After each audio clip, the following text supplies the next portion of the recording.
মানুষের আকর্ষণ তৈরি হয় চারভাবে। আজকের এই ভিডিওটি প্রত্যেকটা মানুষের দেখা দরকার। যে বিষয়টি নিয়ে আলোচনা করতে যাচ্ছি সেটা আমাদের সকলেরই জানা জরুরি। তো চলুন ভিডিওটি শুরু করা যাক। মানুষের আকর্ষণ তৈরি হয় চারভাবে: শরীর, চেহারা, যোগ্যতা আর মন দিয়ে।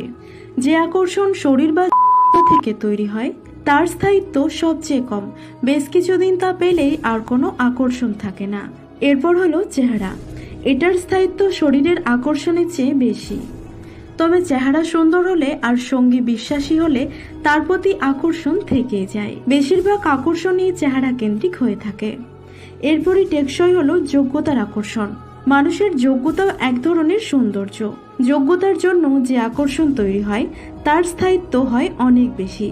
সবচেয়ে বেশি টেকসই হলো মনোকেন্দ্রিক আকর্ষণ। কিন্তু মনের আকর্ষণ সহজে তৈরি হয় না। এটার জন্য সময়ের দরকার হয়, অনুভূতি তৈরির দরকার হয়। এটি যেমন ধীরে ধীরে তৈরি হয়, তেমনি এটার স্থায়িত্ব সবচেয়ে বেশি হয়ে থাকে।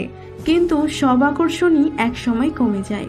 কেউ এটা স্বীকার করুক বা না করুক, এটাই বাস্তবতা। তবে এর সাথে সাথে সময়ের প্রেক্ষিতে ব্যালেন্সও তৈরি হয়ে যায়।